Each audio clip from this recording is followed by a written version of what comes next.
بر قربانی کا ثبوت۔ اعوذ باللہ من الشیطان الرجیم، بسم اللہ الرحمن الرحیم۔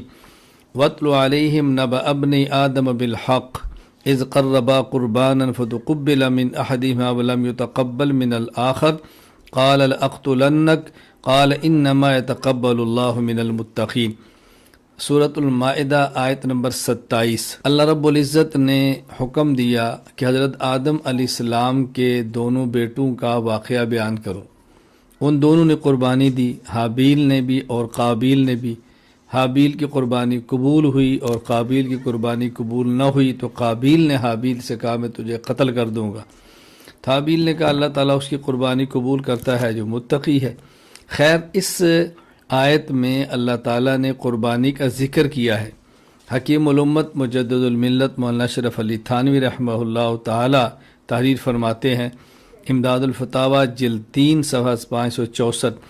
حضرت آدم علیہ السلام کے بیٹوں حابیل اور قابیل کا قصہ قرآن شریف میں مذکور ہے کہ حابیل نے قربانی کی تھی اور اللہ کے ہاں مقبول ہوئی تھی، اور وہ جانور ان کی قربانی کا اونٹ تھا یا مینڈا، دونوں قسم کی روایات موجود ہیں۔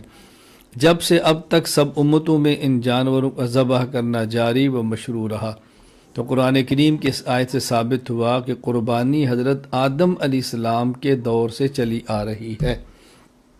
دلیل نمبر 2، سورۃ الحج آیت نمبر 34۔ وَلِكُلِّ أُمَّةٍ جَعَلْنَا مَنْسَكًا لِيَذْكُرُوا اسْمَ اللَّهِ عَلَىٰ مَا رَزَقَهُم مِّن بَهِيمَةِ الْأَنْعَامِ۔ ہم نے ہر امت کے لیے قربانی مقرر کی تاکہ وہ چوپاؤں کے مخصوص جانوروں پر اللہ کا نام لیں جو اللہ نے عطا فرمائے۔ اب دیکھیں، یہاں بھی اللہ رب العزت نے ارشاد فرما دیا کہ ہر امت کے اندر اللہ تعالیٰ نے مخصوص جانوروں پر قربانی کا عمل جاری رکھا۔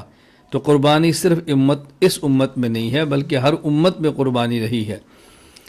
اسی طرح دلیل نمبر 3، سورۃ الکوثر آیت نمبر 2۔ فَصَلِّ لِرَبِّكَ وَانْحَرْ، آپ اپنے رب کی نماز پڑھیں اور آپ قربانی کریں۔ دلیل نمبر 4، امام ابو عبداللہ محمد بن یزید القروزوینی رحمہ اللہ تعالی، وفات 273 ہجری، سنن ابن ماجہ باب ثواب الاضحیہ کے تحت بیان فرماتے ہیں، عن زید بن ارقم رضی اللہ تعالیٰ عنہ، حضرت زید بن ارقم رضی اللہ تعالیٰ عنہ فرماتے ہیں، قال اصحاب رسول اللہ صلی اللہ علیہ وسلم، یا رسول اللہ ما ذی الاضاحی، اللہ کے نبی قربانی کیا چیز ہے؟